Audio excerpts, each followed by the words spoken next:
거룩하신 아버지 하나님, 종들이 주님 앞에 내놓은 기도의 제목을 들으시고 응답하여 주옵소서. 예수님의 귀하신 이름으로 기도합니다. 아멘.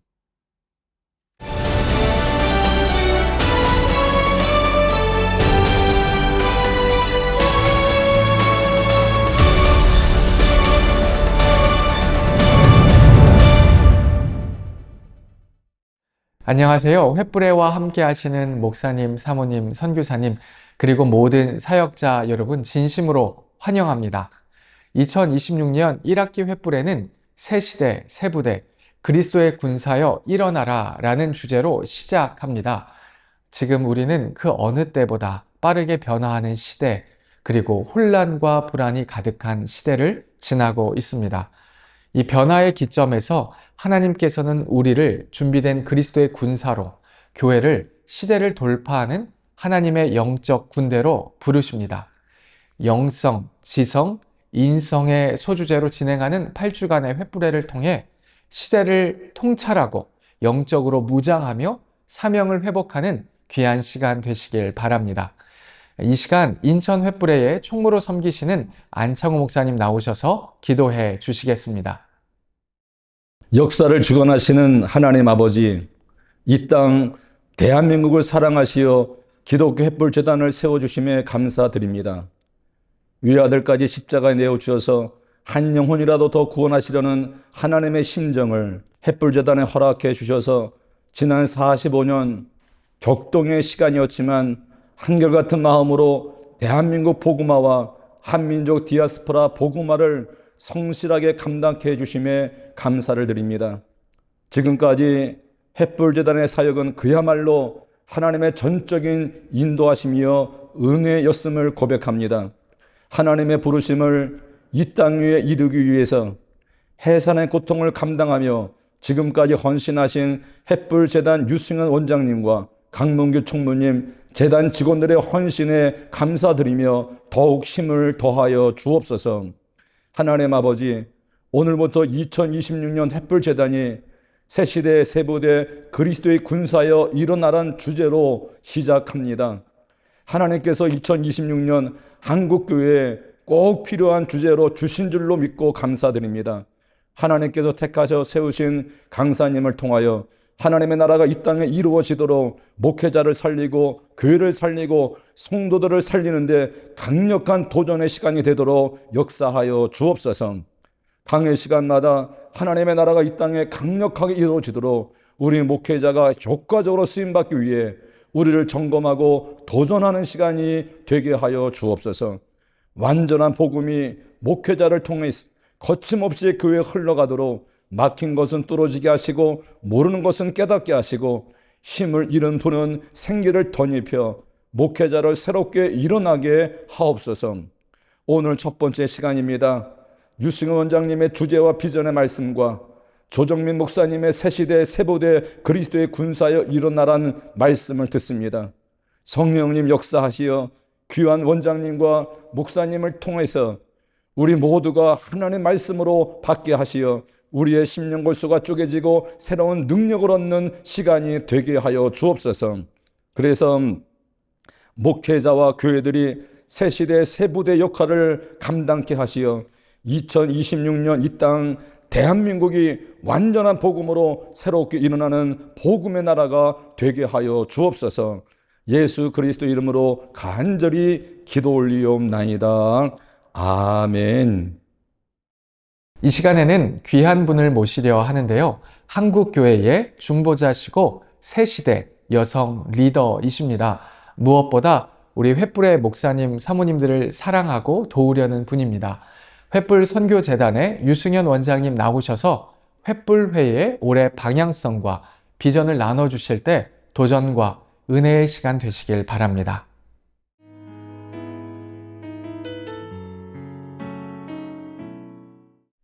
횃불 가족 여러분, 그동안 평안하셨는지요?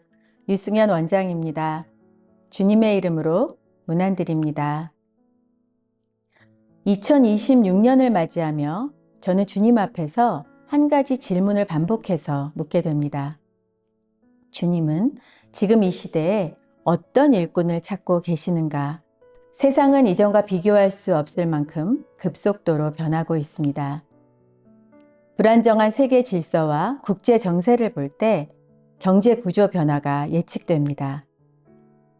기술은 인간의 한계를 넘보는 것처럼 보이고 우리에게 친숙했던 가치와 질서는 흔들리고 많은 이가 이 변화 앞에서 두려움과 혼란을 말합니다.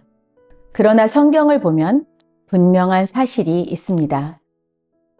시대가 가장 혼란할 때 하나님은 언제나 환경이 아니라 하나님의 사람을 통해 일하셨습니다. 상황이 아니라 부르심 앞에 서 있는 준비된 사람을 통해 일하셨습니다. 그래서 2026년 횃불 재단이 붙드는 방향은 분명합니다. New era, new army, rise up, soldiers of Christ. 새 시대, 새 부대, 그리스도의 군사여 일어나라. 이것은 하나의 단순한 표어가 아니라 이 시대를 향한 하나님의 강력한 메시지입니다. 새 시대 새 부대는 우리가 흔히 아는 가죽 부대가 아니라 남녀노소, 세대를 초월한 그리스도를 위해 모집된 군부대를 말합니다. 성경은 하나님의 일꾼을 군사로도 묘사합니다. 그리고 하나님이 원하시는 군사는 일반 군사가 아니라 하나님의 체계적인 훈련을 통과한 군사입니다. 디모데후서 2장 3절에서 4절 말씀처럼 그리스도 예수의 좋은 병사는 주님과 함께 고난을 받는 자입니다. 병사로 복무하는 자는 자기 생활에 얽매이지 않고 자기를 병사로 부르신 분을 기쁘게 하는 사람이라고 하십니다. 이것이 오늘 우리가 회복해야 할 정체성입니다.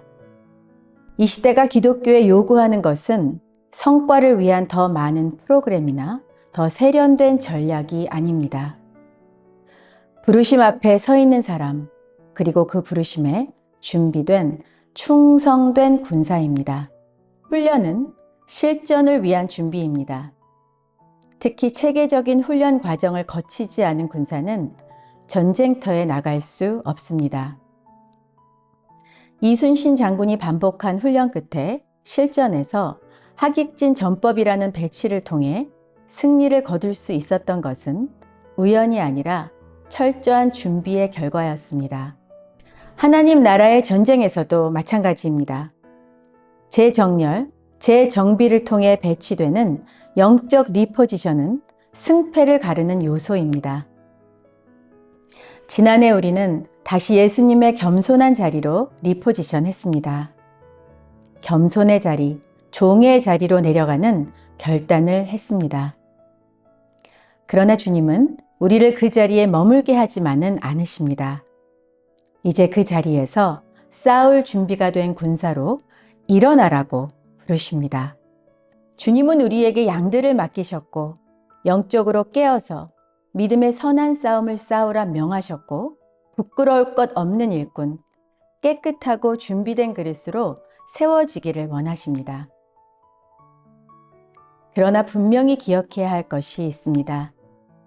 이 전쟁은 우리의 전쟁이 아닙니다. 여호수아가 여리고성을 돌았을 때 그랬던 것처럼 이 싸움은 여호와께 속한 싸움입니다. 그래서 전략보다 중요한 것이 순종입니다. 하나님의 음성에 믿음으로 즉각 반응하는 사람, 주님이 싸우라 하실 때 뒤로 물러서지 않는 사람을 통해 하나님은 지금도 승리를 이루십니다. 히브리서 11장에 나온 믿음의 선진들처럼 여러분도 세상이 감당하지 못하는 하나님의 사람이 되셔야 합니다. AI의 등장은 이 시대를 근본적으로 바꾸고 있습니다. 이 변화는 이미 시작했고 앞으로 더욱 가속화될 것입니다. 그러나 분명한 사실이 있습니다. 기술은 우리가 사용하는 도구가 될 수는 있지만 하나님의 사람을 대신할 수는 없습니다. 하나님의 능력은 기술을 통해 흘러가지 않습니다. 언제나 그리스도의 좋은 군사로 준비된 사람을 통해 흘러갑니다. 인공지능이 판을 치고 있는 이때 세상은 오히려 근본에 대한 목마름이 생긴다고 합니다. 이럴 때 우리는 그들에게 복음의 본질로 갈증을 해소해 줄 준비가 되어 있어야 합니다. 특별히 이 시대의 목회자에게 분명히 요구되는 것이 있습니다. 성령께서 주시는 입술의 권능, 그리고 삶의 진정성입니다. 생명력이 없는 기계가 대체할 수 없는 영역입니다. 유창한 언변의 능력이 아닌 말 한마디에 은혜가 담기고 선포 자체가 심령을 깨우고 삶으로 복음을 증명하고 말씀대로 사는 자만이 이 시대에 선한 영향력을 갖추게 됩니다. 어느 저명한 저자가 외치던 영성과 지성도 목회자가 갖춰야 할 중요한 덕목이지만 우리가 간과하고 있던 인성의 준비는 이제 선택이 아니라 필수가 되었습니다.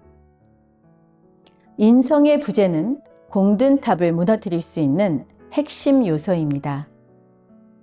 그렇기 때문에 인성, 영성, 지성의 균형을 잘 맞추는 것이 중요합니다. 여러분, 요즘이 어떤 시대입니까?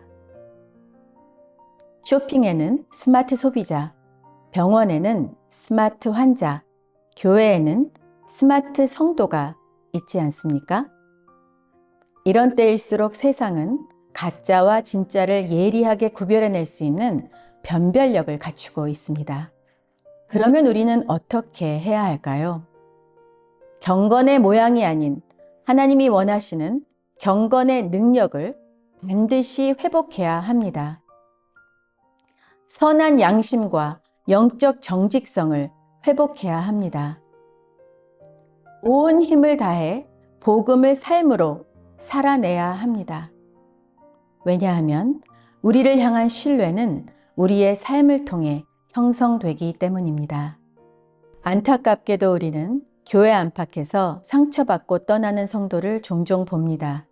그 이유는 교회의 목회자뿐 아니라 장로, 권사, 집사와 같은 준비되지 않은 수많은 직분자의 교만함 때문입니다. 이것은 만군의 여호와를 경외하지 않는다는 증거입니다. 하나님은 그런 군사를 원하지 않으십니다. 하나님이 찾으시는 사람은 자기를 드러내는 사람이 아니라 자기 자신을 부인하고 군사로 부르신 분을 기쁘게 하려는 사람입니다. 그렇다면 우리는 어떤 준비를 해야 하겠습니까? 우리는 지금 전쟁터 한가운데 서 있습니다.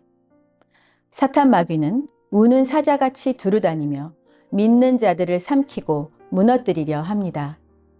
개인, 가정, 교회, 국가, 그리고 전 세계를 공격과 분열을 통해 파멸시키려는 강력한 전략이 있습니다. 이것이 바로 보이지 않는 어둠의 세력과의 영적 전쟁입니다.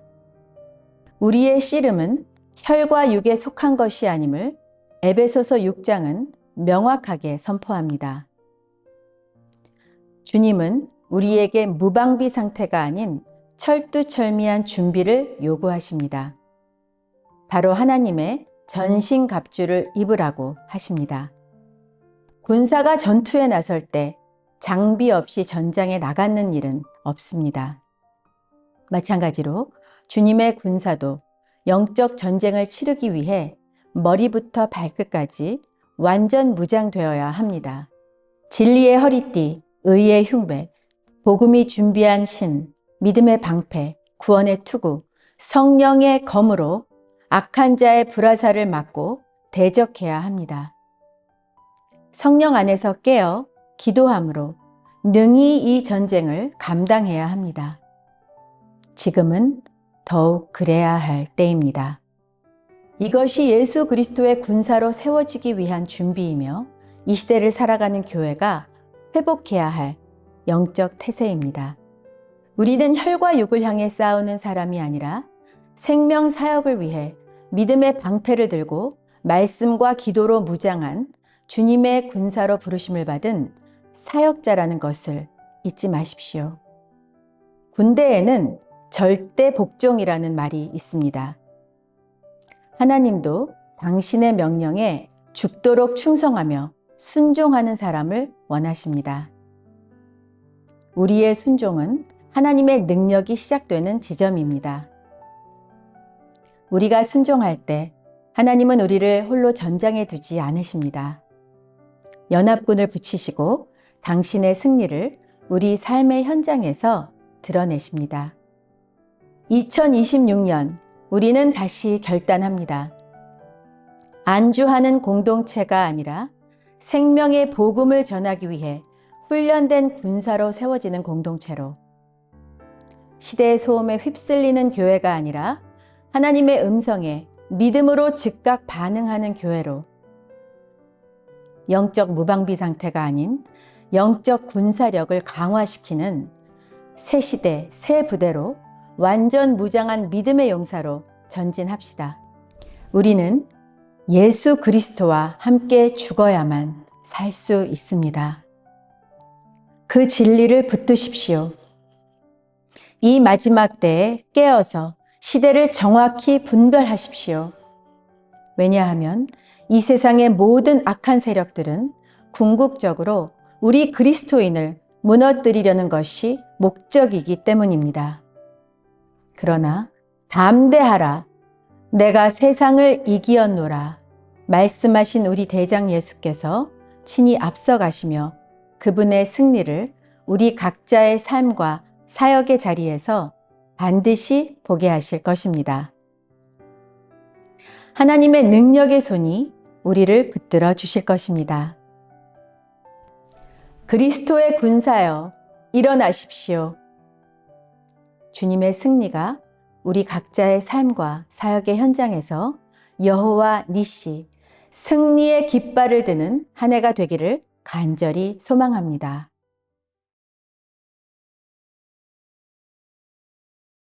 귀한 말씀에 감사드립니다. 원장님의 말씀처럼 한국교회가 시대의 소음에 휩쓸리지 않고 영성과 인성을 겸비한 충성된 일꾼으로 그리스도의 군사로 쓰임받길 소망합니다. 이제 이번 학기 첫 번째 강사를 소개하려 하는데요. 오늘 귀한 강의로 1학기 횃불의 첫 시간을 열어주실 분은 한국교회의 멘토와 같은 분이십니다. 25년간 언론인으로 활동하시며 MBC 뉴스데스크의 앵커로, 그리고 CGN-TV의 대표를 역임하셨는데요. 이 변화하는 시대에 변화하지 않은 복음을 강단과 삶에서 끊임없이 나누시고 겸손히 실천하시는 분입니다. 베이직교회 담임으로 섬기시는 조정민 목사님 나오셔서 새 시대, 새 부대, 그리스도의 군사여 일어나라 라는 제목으로 말씀 전해주실 때 큰 은혜 있으시길 바랍니다.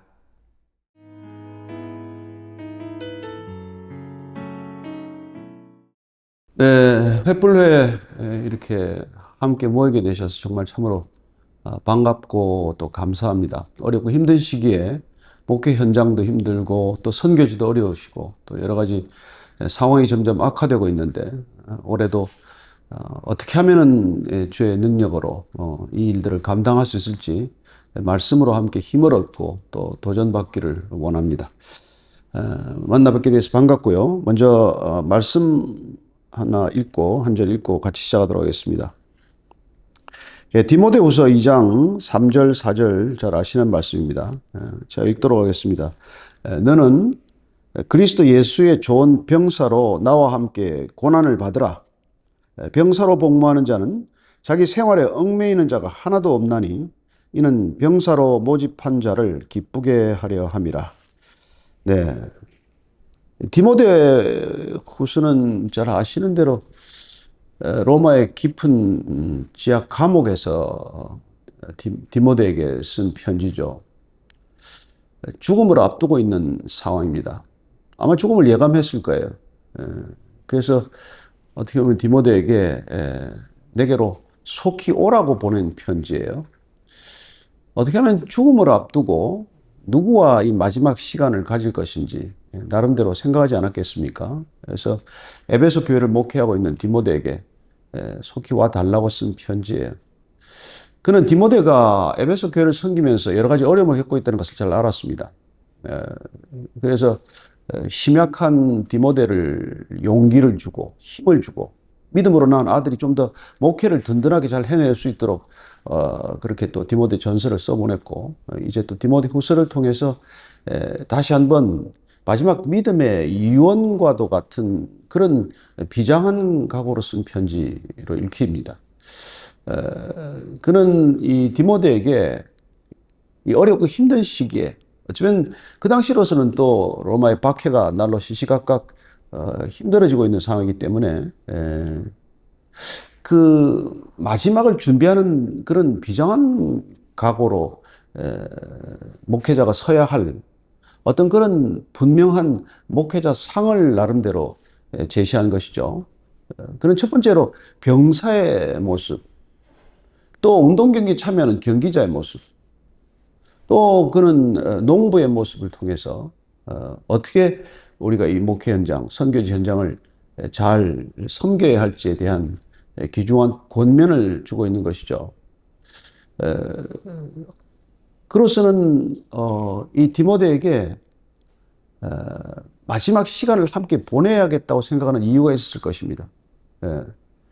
그래서 이게 4장에 가보면은 디모데여 속히 오라고 하면서 마가를 데리고 오라고 그렇게 얘기를 합니다. 어쨌건 그 부분은 조금 우리가 뒤에 가서 보겠지만 오늘 첫 번째 이 병사로서의 그리스도인 내지는 군사로서의 목회자, 이 상을 분명하게 머리에 각인시켜주고 있는 말씀이에요. 첫 번째, 우리가 이 마지막 시대에 기억해야 될 목회자 상이 있다면 우리가 감당해야 될 사역을 어떤 각오, 어떤 모습으로 감당해야 될지에 대해서 권면한다면은 사도 바울은 첫 번째 병사로서의 정체성을 기억하라는 것입니다. 사실 가장 저는 안타까운 것이 그리스도인이 그리스도인의 정체성을 쉽게 잊어버린다는 것입니다. 그리스도인 뭐 구원받고 천국 가는 거 맞습니다. 그런 게 목적일까요?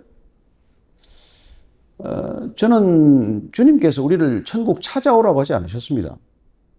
그분은 천국을 이끌고 내려오셨어요. 그는 하나님 나라를 이 땅 가운데 끌고 임하신 분입니다. 모든 종교는 뭐 신을 찾아가는 여정이지만 우리는 찾아오신 주님을 영접하는 게 우리 신앙의 본질 아닙니까? 그분은 찾아오셨고 하나님 나라를 이끌고 오셨고 하나님 나라는 여기 있다 저기 있다고 하는 공간 개념이 아니라 너희 가운데 있느니라. 그 말은 너희의 관계 속에 있다는 말 아닙니까? 그래서 하나님 나라는 관계 속에 하나님을 주인으로 모시는 하나님을 아버지로 경험하는 사람들의 관계 속에 그 다스림을 받아들일 때 하나님의 나라가 임하는 것이고 그 나라에 들어오기 위해서 그분께서는 다른 행동 요구하지 않습니다. 태도를 요구하는 것이죠. 그 태도의 이름이 우리는 회개라는 것을 잘 압니다. 돌아서는 태도죠. 나를 중심에 놓았던 자리에서 내려오는 태도를 말하는 것이죠. 그런 태도로 우리가 하나님 나라의 백성이 되면은 어떤 정체성을 가지고 살아야 하느냐에 대한 얘기를 오늘 첫 번째 바울은 디모데에게 내가 군사된 것, 병사로서의 위치, 병사로서의 정체성을 명심하라는 것입니다. 여기 보면은 2절, 3절 보면은 그리스도의 예수의 좋은 병사라는 것입니다. 여기서 좋은 병사라는 게 무슨 뜻이겠어요? 명예로운 거 아니에요? 군인에게 가장 중요한 게 뭐예요? 명예롭게 군 생활하는 거 아닙니까? 부끄러움을 겪지 않도록 하는 것. 이 병사라고 하는 것은 그야말로 늘 전쟁과 싸움과 관련이 있는 표현 아닙니까? 그리스도인으로 부름을 받았다. 사역자로 세워졌다. 목회자로 목회지를 맡았다. 선교지로 파송을 받았다. 이건 여러분 이 군사로서의 개념을 놓치면 안 된다는 것을 우리가 잘 압니다. 우리는 싸움터로 나가는 거예요. 그리스도인이 된다는 것은 여러분 전사로 부름받은 것입니다. 저는 이게 제일 안타까운 게 그리스도인의 이 뭐랄까요? 이 정체성에 대한 분명한 인식이 부족하기 때문에 늘 우리는 그냥 착하게 사는 것, 그냥 교회 열심히 다니다가 천국 가는 것. 아니요. 전혀 그런 태도를 지금 말하고 있지 않습니다. 우리는 부름받은 순간 우리의 정체성이 변혁되는 것을 경험하는 사람이고 우리의 정체성이 영적인 아이덴티티가 바뀌는 일이고 마귀에게 속했던 우리의 정체성이 성령으로 인하여 하나님 나라의 백성으로 그 정체성이 옮겨지는 순간 우리는 적대적 관계에 처하게 된다는 것입니다. 여러분 어떤 나라에서 기독교를 박해하지 않습니까? 기독교가 뭐 국교로 된 몇 개 있지만 지금 뭐 그나마도 그것도 뭐 다 무너지다시피 했고, 예. 여러분 기독교에 대해서만은 유독 모든 종교가 통합해서 예, 박해하는 거 잘 알지 않습니까? 기독교 국가에서 타 종교를 박해합니까? 그러나 모든 다른 종교의 국가에서는 기독교를 적대시하지 않습니까? 그러니까 우리가 크리스티애니티라는 것은 본질적으로 난 크리스찬들과의 대립적 관계로 들어간다는 것입니다. 따라서 우리는 그리스도인이 된다는 첫 출발점 자체가 이 세상과 어떻게 보면은 이렇게 전투적 관계로 들어간다는 것이죠. 비록 뭐 저와 여러분들이 다 민간복 차림으로 다닙니다. 우리가 민간 옷차림으로 이렇게 다니지만 사실은 군복 대신에 입고 있는 거란 말이죠. 어떻게 보면 군복을 벗고 민간 복장으로 입고 우리는 적진에 파송되는 첩자와도 같은 사람들이에요. 예. 따라서 우리는 우리가 처한 모든 상황에서 예, 명예로운 병사로서의 싸울 준비가 되어 있어야 합니다. 지금 갈수록 더 전쟁과 전쟁의 소식이 들리지 않습니까? 우크라이나 러시아 전쟁이 4년씩 이렇게 지속되리라고 생각한 사람이 누가 있었겠어요? 예. 전쟁을 시작한 사람도 금방 끝날 거라고 예상을 했었지만 어느 누구도 지금 그 끝을 알 수 없는 시기로 접어들었고 그 전쟁이 계속되고 있는 상황에서 지금 이란 전쟁이 또 시작이 되었고 예. 파키스탄 예를 들어서 아프가니스탄 전쟁 여러 가지 국지전들은 아마 더 이렇게 일어나겠죠. 어떤 분들은 이미 3차 대전이 시작되었다고 얘기합니다. 일리가 있는 얘기예요. 그래서 어떻게 보면 끝을 향해 다가가고 있는 이 시대적 상황을 우리가 감안한다면은 목회자로서, 선교사로서, 사모로서 우리는 모든 전장마다 불꽃이 튀어오르는 곳에서 어떻게 우리의 믿음을 지키고 아니면 어떻게 믿음을 지키는 일뿐만 아니라 주님 오실 때까지 우리에게 주어진 소명, 복음화의 소명을 잘 감당할 수 있겠냐는 것입니다. 여러분, 느슨한 각오, 느슨한 태도로는 절대로 불가능합니다. 점점 더 대립각이 뚜렷해지고 점점 더 적대적이고 분위기가 점점 더 싸늘하게 식어가는데 우리가 어떤 각오를 가진들 쉬운 일이 있겠습니까? 상대방은 죽이고자 달려드는 것이고 상대방은 끝까지 복음을 거절할 때 우리는 어떻게 이 복음을 가지고 저들을 접근할 수 있고 어떻게 저들을 그리스도인으로 바꿀 수 있냐는 것입니다. 그러니까 저와 여러분이 웬만한 믿음을 가지고는 우리가 오히려 전도당할 판 아니겠어요? 여러분 그리스도인이 다 종교인들을 그리스도인으로 전도한 경우가 많겠어요? 아니면 그리스도인이 제발로 무너져서 이단으로 간 건 우리가 뺍시다. 이단으로 치닫는 그리스도인도 얼마나 많습니까? 이단들이 여러분 안 믿는 사람 전도하는 거 보셨습니까? 이단들은 절대로 믿는 사람 빼가지 않습니까? 기존 교인들 빼가지 않아요? 심지어 목회자들도 넘어지지 않습니까? 예. 그렇습니다. 이게 우리가 전투적인 관점에서 생각하면 우리가 정복하지 않으면 정복당하는 것입니다. 예. 우리가 전도하지 않으면 우리는 전도당하는 것이죠. 우리가 세상을 복음화시키지 않으면 세상이 우리를 세상화시키는 것이죠. 여러분 이스라엘 백성들이 가나안 땅에 들어갔다가 왜 바벨론 또 포로로 끌려갑니까? 가나안 사람들을 하나님의 백성으로 만들려고 주님께서는 그 땅에 들여보내서 그 땅에 48개 성읍으로 흩어서 그 흩어진 레위인들을 통해서 하나님이 직접 다스리는 신정 국가를 꿈꾸셨지만 그 사람들 가서 말이죠. 그렇게 그들이 가나안화되고 말지 않았습니까? 그렇습니다. 하나님의 백성들의 가나안화된 것들이 오늘날은 동일하게 일어나지 않습니까? 비록 세상 가운데 있어야 하지만 세상에 속한 자로 살지 않도록 우리를 그렇게 메시지로 무장시켜서 이 땅 가운데 이렇게 흩어 놓으셨지만 가서 우리가 이 세상을 복음화하는 것이 아니라 교회가 세속적이 되고 그리스도인들이 세속적 그리스도인들이 되고 그리스도인들이 세상을 부러워하는 그리스도인들이 되고 그리스도인들이 세상을 두려워하는 그리스도인들이 되었다면 아니 이스라엘 백성들처럼 가나안 땅에서 가나안화된 것과 뭐가 본질이 다르겠습니까? 그 근본적으로 우리가 싸우러 갔다. 우리가 군사로 부름받았다. 병사로 파송받았다. 이 생각이 흐려지기 때문에 그런 것이죠. 우리 그냥 단순히 비즈니스 하러 가지 않습니다. 우리 단순히 그냥 교육시키러 가지 않습니다. 여러분, 적대적 세력들은, 그렇지 않습니다. 적대적 세력들은 비즈니스를 해도 그들의 이념을 위해서 합니다. 그들은 무슨 일을 하든지 자신들이 가지고 있는 이념적 가치를 실현하기 위해서 이 땅에서 목숨을 걸어왔던 것이죠. 근데 정작 기독교인들만은 오히려 그런 태도가 더 이렇게 희박하지 않았습니까? 그저 뭐 착한 그리스도인, 이 정도죠. 사람들하고 부딪히지 않는 거. 뭐 좋은, 교양 있는 그리스도인. 그럼 전장에서 무슨 교양입니까? 우리가 병사로 부름받았다는 것은 여러분 끝까지 우리가 지키고 있는 가치를 지켜내는 전사라는 뜻에서 목숨을 걸어야 하는 일이에요. 따라서 그리스도인이 된다는 것은 처음부터 군사로 부름받았다는 뜻이고, 군사로 부름받았다는 것은 내 목숨 없다는 뜻 아니에요. 내 게 어디 있습니까? 내 게. 내 걸 늘리기 위해서 여러분 우리가 무슨 교회 생활하고 기도하고 하는 겁니다. 그렇다면 주님께서 왜 나를 따르려거든, 첫 번째 나를 따르는 조건이 뭐예요? 자기를 부인하고 날마다 자기 십자가를 지고 쫓으라는 건 뭐 때문이겠습니까? 군사로 부름받았기 때문에 자기를 부인하지 않고 어떻게 군사의 길을 갑니까? 자기 뜻을 관철하기 위해서 군대 가는 사람이 어디 있어요? 그래서 우리가 이 그리스도인의 정체성 중에 사도 바울이 이렇게 일러주는 이 병사로서의 정체성은 참으로 중요한 겁니다.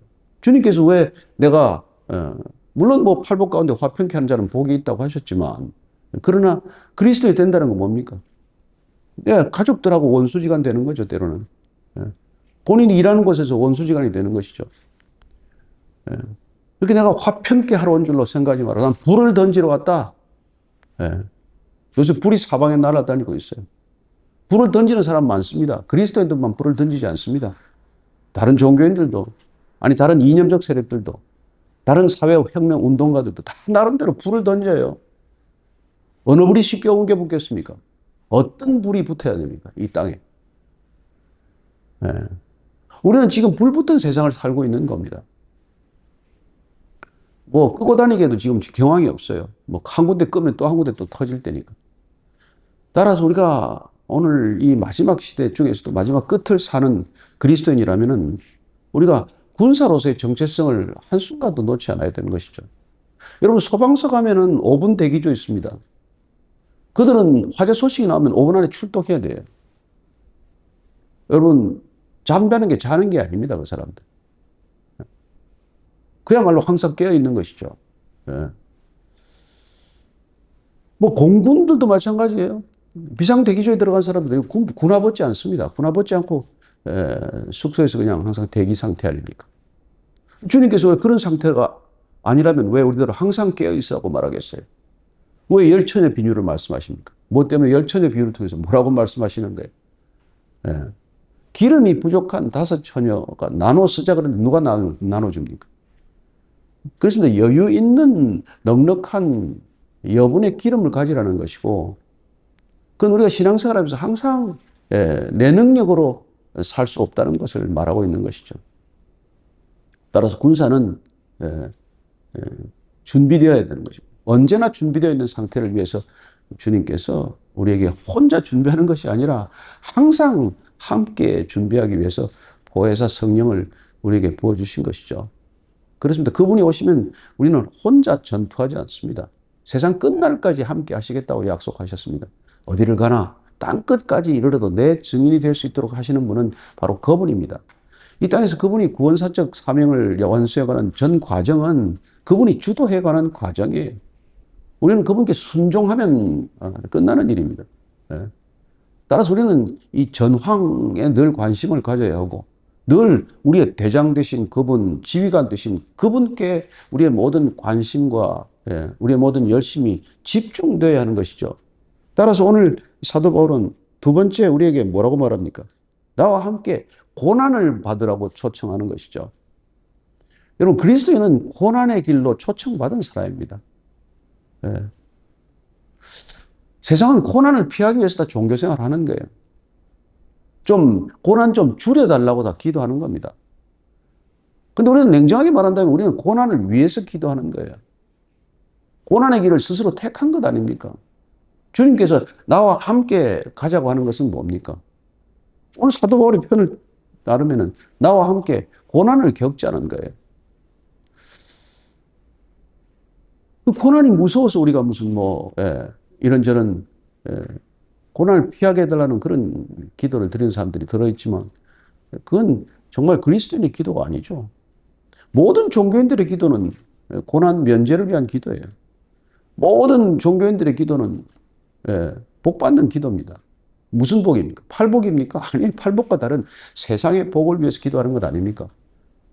주님께서는 우리에게 그런 복을 허락하지 않으셨습니다. 우리가 심령이 가난한 복, 애통하는 복, 온유한 복, 의에 줄이고 목마른 복, 긍휼을 베푸는 복, 마음이 청결한 복, 화평케 하는 복, 의를 위하여 박해를 받는 복이, 여러분 그게 어떻게 다른 종교인들의 추구하는 복입니까? 왜냐하면 우리는 군사로 부름받았기 때문에 우리가 추구하는 팔복은 그야말로 마지막 클라이맥스는 의를 위하여 박해를 받고 의를 위하여 순교하는 복이에요. 처음부터 첫 단추가 잘못 깨어졌기 때문에 얼마나 유약한 그리스도인, 어떻게 보면 그냥 착해 빠진 그리스도인, 어떻게 보면 아무 능력 없는 그리스도인. 여러분 무슨 독하라는 얘기가 아니잖아요. 우리는 정말 그리스도의 사랑으로 강력한 군사가 되는 것입니다. 그래서 이 세상은 여러분 권력의 힘이 더 강한지 사랑의 힘이 더 강한지 주님께서는 그 두 갈래 길에서 우리에게 사랑의 길로 부르셔서 사랑이 미움을 이기고 선함이 악을 이긴다는 것을 보여주신 것 아닙니까? 그게 우리가 십자가의 길 아니겠어요? 따라서 십자가의 길을 간다는 것은 바로 병사의 길이고 병사의 길은 곧 고난의 길이라는 것을 말씀해 주고 있는 것이죠. 그래서 오늘 사도 바울은 지금 여러분 감옥에서 고난의 클라이맥스에 이르렀어요. 그는 곧 목이 잘려 죽을 겁니다. 그래서 지금 디모데에게 오라 그러는 거예요. 와서 마지막 시간을 나하고 좀 보내자는 거예요. 어쩌면 주님께서 이 마지막 시대에 우리 각 사람을 불러서 마지막 시간을 나하고 보내자고, 나하고 함께 보내자고 초청한 걸 거예요. 그게 여러분 본 회퍼 목사님이 예수님께서 우리를 부르신 것은 죽으라고 부르신 것이다. 정확히 같은 말이죠. 참 그는 고난을 받으라고 하면서 같이 지금 디모데에게 고난 받자고 해서 본인 고난 안 받았습니까? 그는 도대체 얼마나 많은 고난을 받았습니까? 저는 이 사도 바울이 받은 고난 얘기를 가끔 느닷없이 한 번씩 읽어볼 때가 있어요. 이걸 읽으면 정신이 번쩍 들기 때문에 그래요. 고린도서 11장 23절에서 27절까지 읽어드릴게요. 그들이 그리스도의 일꾼이냐? 정신없는 말을 하거니와 나는 더욱 그러하도다.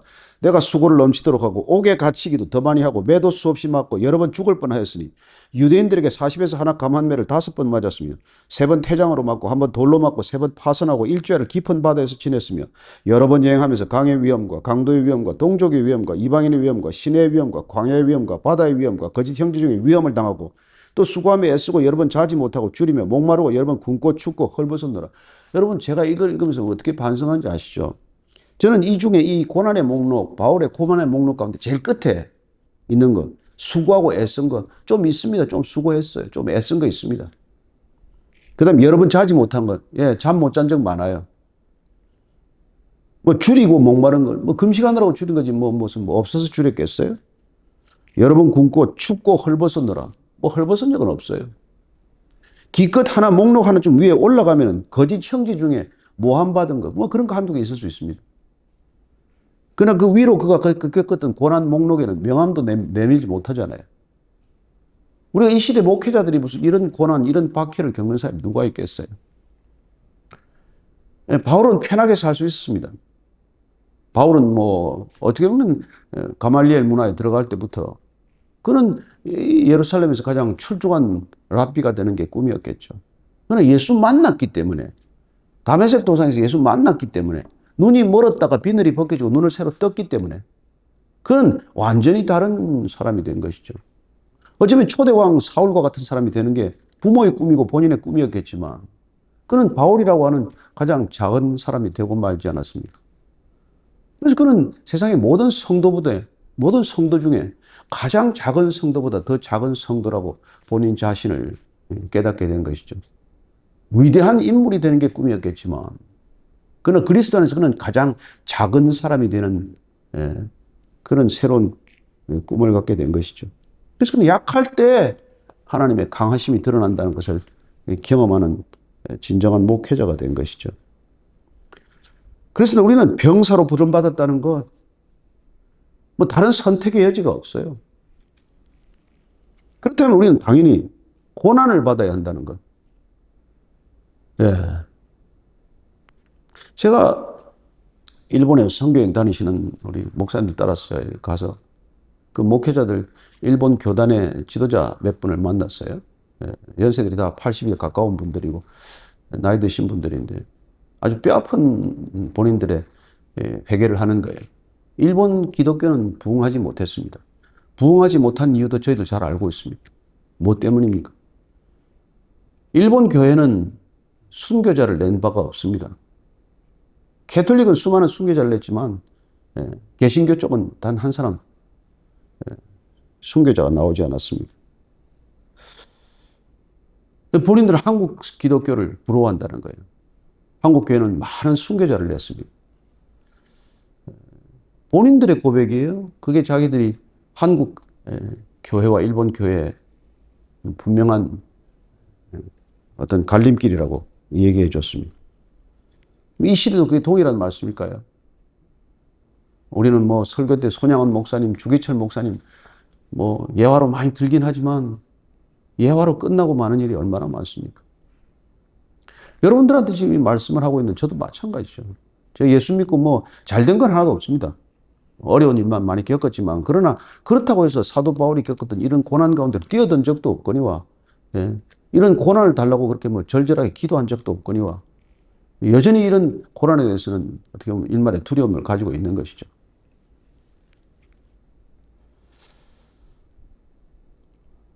참 안타깝게도 우리는 이 사도 바울이 디모데를 향해서 함께 고난을 받자 이렇게 말하는 이 절절한 마음을 우리는 강단에서나 어디서나 쉽게 전하지 못합니다. 성도님, 형제님, 자매님 함께 고난을 받으십시다. 이게 사실은 메시지여야 하지 않겠습니까? 성도들 기도 부탁이 있다면 뭡니까? 고난 안 받게 해달라는 기도 아니에요? 저는 그래서 어떤 때는 저한테 기도 부탁하지 말라고 그래요. 그런 기도 부탁받으면 하나님은 직접 하시든지 하라고. 믿음으로 나는 아들입니다. 너는 군사다. 너는 군인이다. 넌 나하고 고난을 받아야 된다. 이게 여러분 멘토 아닙니까? 뭐가 멘토링이에요? 좋은 데 가서 쉬운 목회해라. 좋은 교회 가서 청빙 받아라. 다 셋업되어 있는 선교지 가라. 그게 멘토링이겠어요?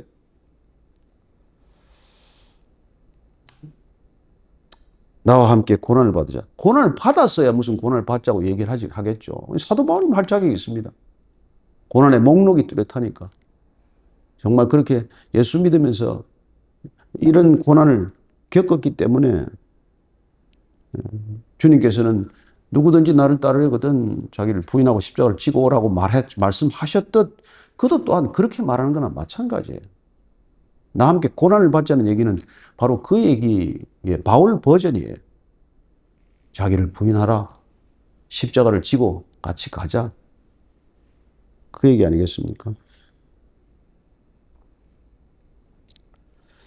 4절에 보면은 병사로 복무한 자는 자기 생활에 얽매이는 자가 하나도 없다고 말합니다. 따라서 군사로 부름받은 것을 명심하라는 것이고, 고난을 함께 받자는 것이고, 세 번째는 뭡니까? 자기 생활에 얽매이지 말라는 거예요. 자기 생활에 얽매이지 말라는 말은 다른 말이 아닙니다. 내 걱정하지 말라는 거예요. 내일로 그렇게 마음을 빼앗기지 말라는 겁니다. 그리스도인이란, 적어도 그리스도인의 사역자란 자기 일에 마음을 빼앗겨서는 안 된다는 거예요.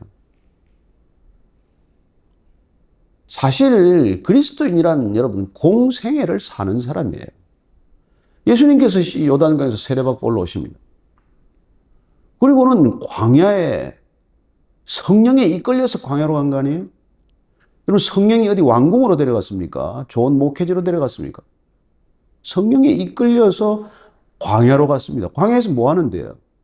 40일 금식한 결과가 뭡니까? 여러분 아담이 에덴에서 실패한 것 정확히 그걸 다시 시험 치지 않습니다. 예. 돌이 떡이 되게 하라. 여러분 돌이 떡이 되게 하면 뭐 못할 바도 아니죠. 그분께서는. 그러나 사람이 떡으로 사는 것이 아니라 하나님의 말씀으로 산다는 것. 예. 그 저기 성전 꼭대기에서 한번 뛰어내리지 그래요. 슈퍼맨으로 그냥 알려지면 한순간에 뜰 텐데 뭐 사람들한테 이런저런 설명할 게 뭐 있어요. 정말 개미 떼처럼 따라올 텐데.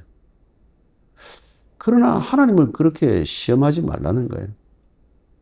그리고 또 한번 절만하면은 세상의 영광이 자기 거라는데. 예. 우리의 예배는 오직 하나님께만 예배드리는 존재다. 우리는 세상의 그 어떤 것에도 우리의 마음을 빼앗기지 않는다. 우리는 하나님과 재물을 겸하여 섬기지 않는다. 우리는 모든 것이 하나님 우선이다. 자, 그런 고백이 뭡니까?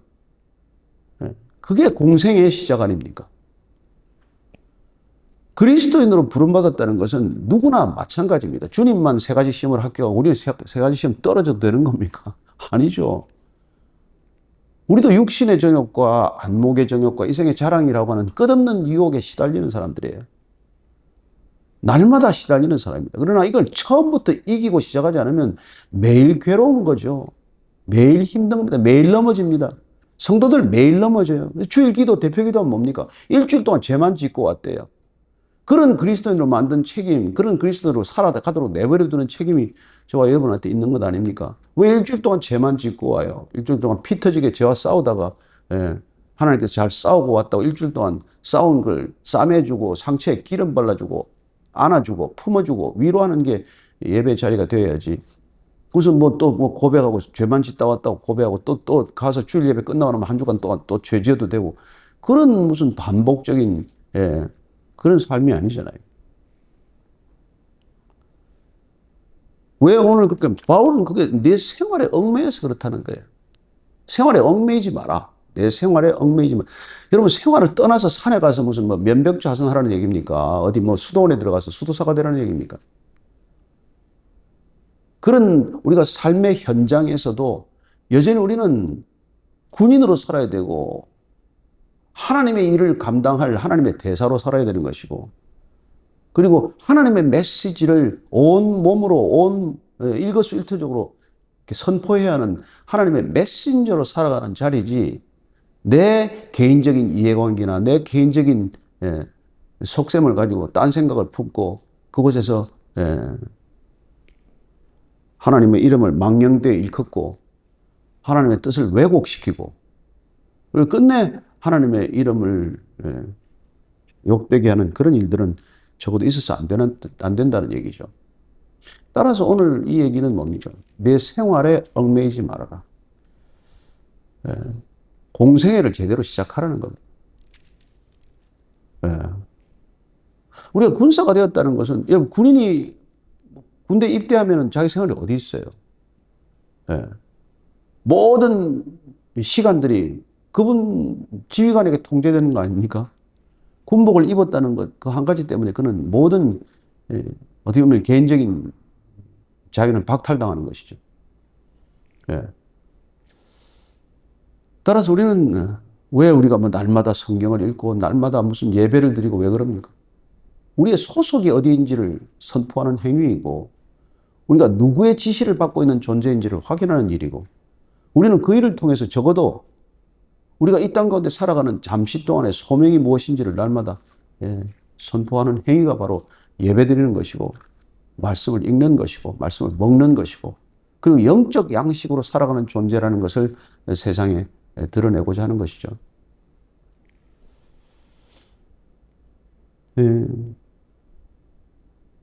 꼭 우리가 무슨 뭐 신학교를 가서 무슨 완전히 이렇게만 얽히는 것도 아니에요. 여러분 뭐 우리가 교회에 있다고 우리가 뭐 이렇게 개인적인 생활에부터 얽히지 않고 세상에 있다고 자기 생활에 얽매여 살아가는 사람 천만에 그렇지 않습니다. 교회 안에서도 자기의 얽매여 살아가는 사람이 얼마나 많습니까? 교회라는 틀 안에서, 테두리 안에서도 얼마나 자기의 유익을 먼저 생각하는 사람들이 많습니까? 우리가 뭐 목회자다, 선교사다는 타이틀을 가지고서도 우리는 개인적인 개인사에 얽혀서 거기 매여서 거기에 관심이 더 집중돼서 우리의 사역이 뒤틀리고 우리의 사역이 망가지는 경우는 또 얼마나 많습니까? 그런 것들에 대해서 정말 뼈아픈 얘기를 하는 것이죠. 네가 병사로 복무한다면은, 내가 적어도 사역자의 길을 가기 시작한다면 넌 개인적인 일로 그렇게 마음을 빼앗기지 말라는 거예요. 삶의 자리를 무시하라는 얘기는 아닙니다. 그 삶의 현장을 떠나라는 얘기도 아니에요. 그 자리에서 어떤 태도로, 어떤 각오로, 어떤 정체성을 지키며 그 자리를 버텨야 되느냐, 그 얘기에 관한 것이죠. 저는 자기 생활에 얽매이지 않도록 하기 위해서 사도 바울은 특별히 우리에게 강력한 얘기를 해주고 있죠. 그게 사실 우리가 에베소서에 나오는 이 전신갑주, 전신무장의 얘기예요. 우리가 비록 뭐 군복은 입지 않고 뭐 민간복 입고 있지만 하나님께서 우리에게 입으라고 하는 전신갑주를 입으라는 거예요. 한 번 더 우리가 한번 더 읽어보십시다. 어떤 전신갑주의 얘기인지 뭐 다 잘 아시지만 한번 13절부터 다시 읽어드리겠습니다. 그러므로 하나님의 전신갑주를 취하라.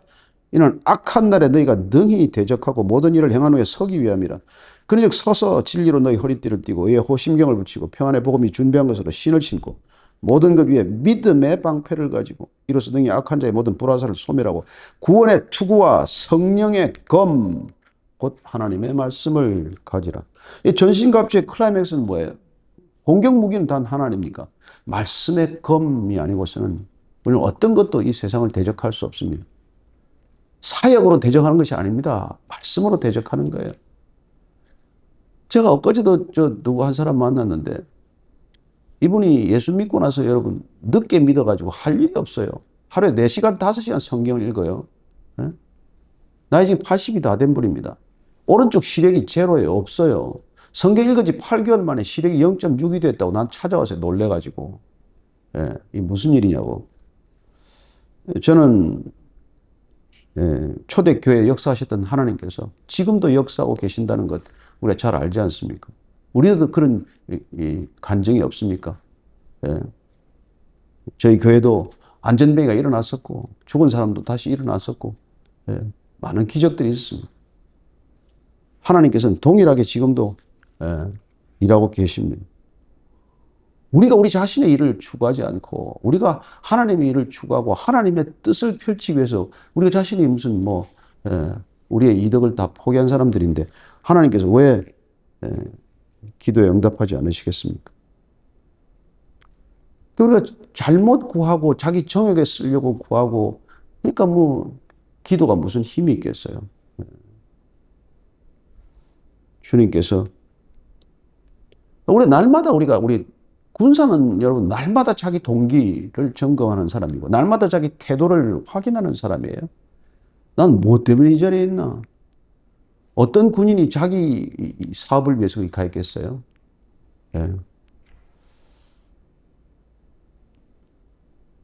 참 자기 생활에 얽매이면 여러분 사역지를 떠나게 돼 있어요. 결국은 사역지에 문제를 일으키지 않습니까? 그래서 이 디모데후서 우리가 4장에 가보면은 사도 바울이 안타까운 얘기를 하고 있어요. 이게 4장 10절 이하의 얘기예요. 디모데에게 속히 오라고 편지를 쓰고 나서 데마의 얘기를 꺼내요. 데마는 이 세상을 사랑하여 나를 버리고 데살로니카로 갔고, 그레스게는 갈라디아로, 디도는 달마디아로 갔고, 누가만 나와 함께 있느니라.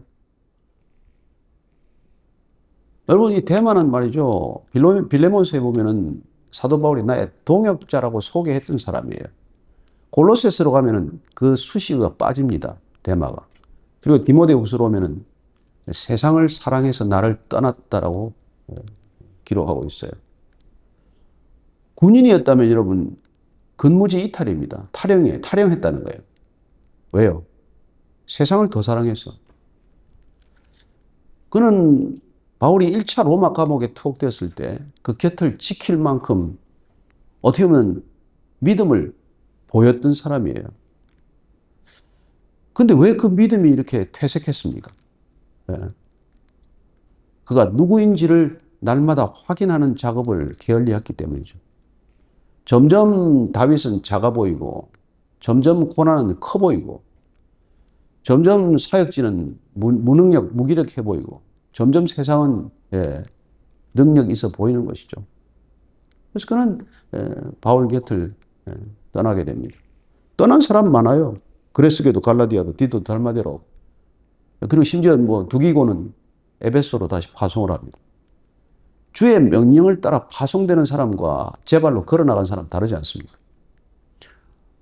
그래서 대만은 왜 갔냐는 말이에요. 그는 명령 불복종하기 시작했고, 태도가 순종적인 태도에서부터 점점 더 빗나가기 시작을 한 것이죠. 그래서 사람은 눈빛 하나로도 다 얘기합니다. 태도 하나라도 자기의 중심을 다 드러냅니다. 우리의 중심에 누가 계신지에 따라서 어쩌면 나 자신만 모르지 주위 사람들은 다 눈치채기 시작을 해요. 어떤 사람들은 그렇게 말해요. 저 사람 설교가 변했다. 저 사람 사역하는 자세가 바뀌었다. 다 보고 있습니다. 사람도 보고 있는데 하나님께서 우리 중심을 모르시겠습니까?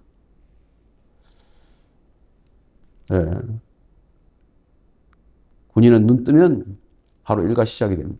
지침할 때까지 한순간도 자기의 개인적인 목적의 시간은 없습니다. 사도 바울이 말하던 우리가 때를 얻든지 못 얻든지 하나님의 말씀을 전파하라는 얘기를 왜 합니까? 때가 주어지면 그냥 전하고 때가 잘 안 되면 내가 보기에는 이게 지금 아니라고 생각이 되면 안 하는 겁니까? 아니, 우리는 군인은 여러분 24시간 초계적 태도를 가지고 있듯 그런 깨어서 기도하는 마음으로 우리가 살아가는 것이고, 우리는 단 한순간도 내 생각을 하는 시간이 아니라 무슨 생각을 하든 주의 영광을 위해서 하라는 말씀을 기억하고, 우리가 무엇을 먹든지 마시든지 입든지 자든지 앉든지 주님의 생각에 사로잡히지 않고서는 갈 수 없는 길 아닙니까? 병사가 그렇다는 거예요. 적어도 군 복무하는 동안 그런 태도로 복무하지 않으면 군대 안전사고 얼마나 많이 납니까?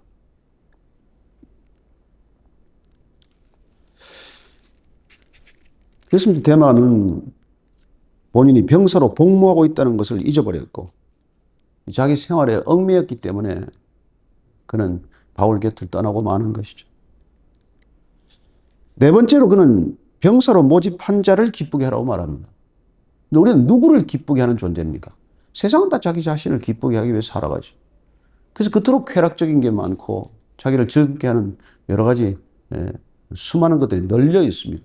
세상을 바라보면 자기를 기쁘게 하는 것이 유혹에서부터 견딜 수 없어지는 것이죠.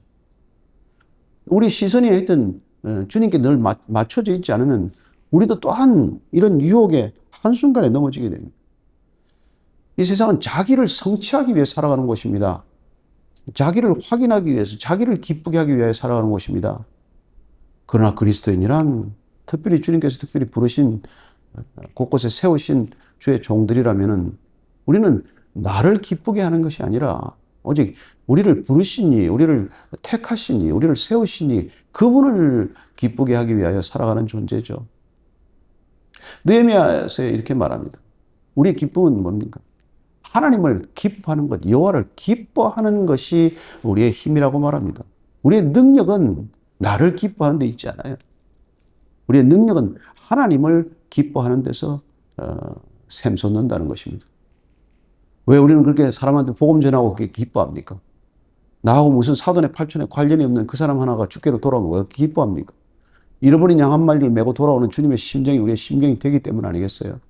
그분을 기쁘게 했더니 그 기쁨이 세상에서 경험한 어떤 것보다도 더 큰 기쁨을 맛보았기 때문에 우리가 여기까지 와 있지 않습니까? 우리 각자가 지금 서 있는 자리가 그래서 지금 버티고 있는 자리 아닙니까? 얼마나 떠나고 싶은 순간들이 있습니까? 얼마나 주저앉고 싶은 때가 많습니까? 그러나 또 하루 지나고 오늘 하루 한번 견뎌보자. 오늘 하루 한번 버텨보자. 오늘 하루 주님 버틸 힘을 주십시오. 그렇게 기도하면서 우리가 가는 까닭이 뭡니까? 그 어떤 것보다도 우리의 공생애를 통해서 경험하는 이 놀라운 기쁨, 세상 사람들이 결코 맛볼 수 없는 이 기쁨, 참된 기쁨, 주님이 우리를 통해 기뻐하는 것, 언뜻 기도하다가 주님의 없는 얼굴이 떠오르고 말이죠. 마치 주님의 웃음소리를 듣는 듯한 그런 순간순간을 만날 때마다 여러분 다시 또 일어나서 힘을 얻고 이 길을 여기까지 걸어오지 않으셨습니까? 그래서 우리는 끝까지 그분을 기쁘게 하다가 그분 앞에 서게 될 것입니다. 그래서 우리는 기도도 뭡니까? 기도도 또한 마찬가지죠. 우리의 기도는 우리 자신을 위해 기도합니까? 에베소서 6장 18절 말씀 한 절 드리겠습니다. 모든 기도와 간구를 하되 항상 성령 안에서 기도하고 이를 위하여 깨어 구하기를 항상 힘쓰며 여러 성도를 위하여 구하라. 그리고 자기 자신을 위해서 구하는 건 뭐죠? 나를 위하여 구할 것은 내게 말씀을 주사 나로 입을 열어 복음의 비밀을 담대히 알리게 하옵소서 할 것이니 이 일을 위하여 내가 쇠사슬에 매인 사신이 된 것은 나로 이 일에 당연히 할 말을 담대히 하게 하려 하심이라. 우리가 병사로 부름받아서 주님을 기쁘게 하기 위해서 우리는 그분의 말씀을 전하는 것, 선포하는 것, 그분의 말씀이 나를 통해 이루어지는 것보다도 더 큰 기쁨이 없다는 것을 잘 아는 사람들입니다. 그래서 그는 고린도 교회를 통해서 얘기하는 것입니다. 고린도 교회 성도들에게 그는 이렇게 말하는 것이죠. 고린도후서 5장 15절입니다. 그가 모든 사람을 대신하여 죽으시면 살아있는 자들로 하여금 다시는 그들 자신을 위해 살지 않고 오직 그들을 대신하여 죽었다가 다시 살아나신 이를 위하여 살게 하려 하십니다. 우린 더 이상 군사로 부름받았기 때문에 나를 위해 살지 않습니다.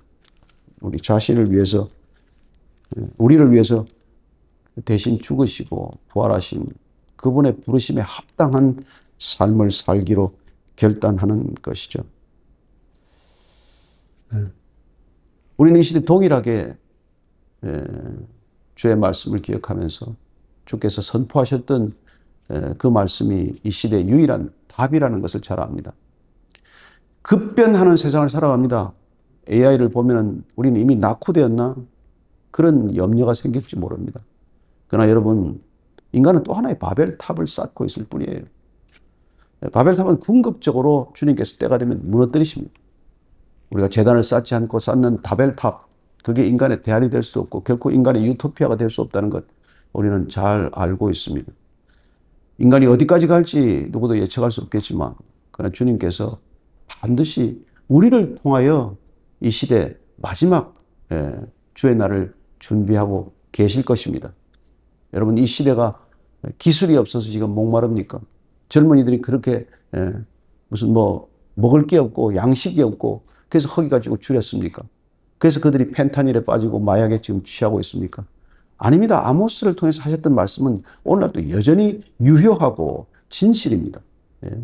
내가 마지막 날에 기근을 보낼 것이니 물이 없어 가람이 아니요 양식이 없어 주림이 아니요 오직 하나님의 말씀을 듣지 못한 기갈이라고 말씀하십니다.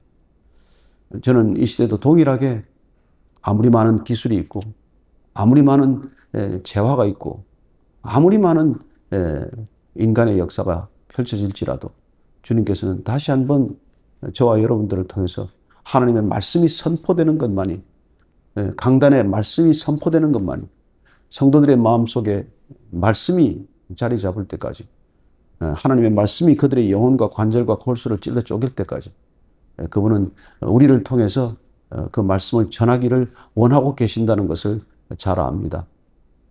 예, 힘내십시오. 저도 여러분들과 이런 시간을 가지면서 제 자신에게 지금 다 이러는 거나 마찬가지예요. 상황을 보면 하도 낙관적이지 않지만 점점 더 비관적인 상황으로 빠져들고 있지만, 그러나 우리는 이미 요한계시록적 상황을 살아가고 있는 사람들 아닙니까? 불이 붙은 세상, 유리바다 저편에서 보면 이 세상은 이미 불이 붙어서 불구덩이에 빠져있던 세상 아닙니까? 단 하나라도 더 건질 수만 있다면. 그래서 우리는 아직도 구원받을 만한 때요, 은혜의 때라는 것을 선포하고 다니는 사람인 것이죠. 이 세상이 전부가 아니다. 이 세상이 목적지가 아니다. 우리가 가야 할 귀향의 아버지 집이 있다. 그 한 가지 때문에 우리는 끝까지 군사로서의 부름받은 정체성을 지키고 살아가는 것이죠. 상급은 하늘에서 기대하십시오. 어떤 목사님이, 사모님이 꿈에 깨어보니까 당신은 하늘에서 상급이 하나 없더라고, 그런 말씀했다는 얘기 듣지 않았습니까? 이 땅에서 우리가 상급 받을 수 있다고 하더라도 좀 사양하고 하늘에서 주는 아버지의 상급을 기대하는 저와 여러분이 되기를 축원합니다. 기도하겠습니다. 하나님 아버지, 얼마나 참 아버지 힘들지 모릅니다. 그러나 우리가 힘들지 않다면, 우리가 고난 가운데 있지 않다면 어쩌면 우리가 길을 잃은 것이겠죠. 주님, 오늘 바울이 디모데, 믿음으로 낳은 아들에게 너는 좋은 군사다. 너는 정말 나와 함께 고난을 받으라. 그리고 또한 너는 내 생활에 얽매이지 말아라. 그리고 너를 부르신 자를, 그리스도를 기쁘게 하라. 그렇게 권면했던 말씀 기억하면서 우리에게 주시는 말씀으로 다시 한번 받아들이면서 우리에게 올 한 해 동안 펼쳐질 사역의 현장을 담대한 군사로, 명예로운 군사로 살아내는 한 해가 되게 하여 주옵소서.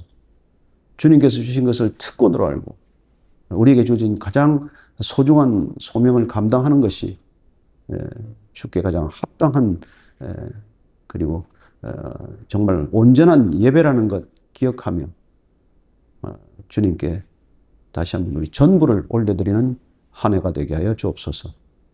예수님 이름으로 기도합니다. 아멘.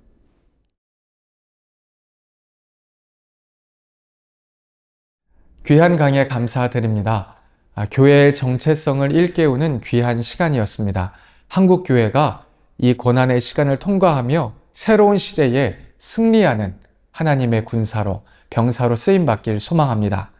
새 시대, 새 부대, 그리스도의 군사여 일어나라 라는 주제로 8주간 진행하는 횃불에는 매주 월요일 오전 9시 30분에 시작합니다. 이번 주는 개강 모임으로 지금도 각 지역에서 실제적인 현장 강의와 풍성한 교재로 만나고 계실 텐데요. 이 현장 모임에 대해 궁금하신 분들은 각 지역 횃불회의 총무님께 문의하시면 자세한 안내를 받으실 수 있습니다. 오늘 강의를 놓치셨거나 다시 보고 싶은 분들은 유튜브 횃불재단 채널에서 다시 시청하실 수 있습니다. 이 매주 업데이트되는 귀한 강의 영상과 횃불의 소식을 가장 먼저 받아보실 수 있도록 이 횃불재단 TV 유튜브 채널에 구독과 좋아요를 꼭 눌러주시길 부탁드리겠습니다. 함께 해주시는 마음으로 더 많은 목회자들에게 좋은 강의가 전달될 수 있고 강의를 준비하는 사역자들에게도 큰 힘이 됩니다. 다음 주에는 두 번째 시간으로 정동제일교회의 천영태 목사님과 육군 예비역 장군이신 김학주 장로님의 강의로 찾아뵙겠습니다. 그러면 다음 주에 뵙겠습니다. 감사합니다.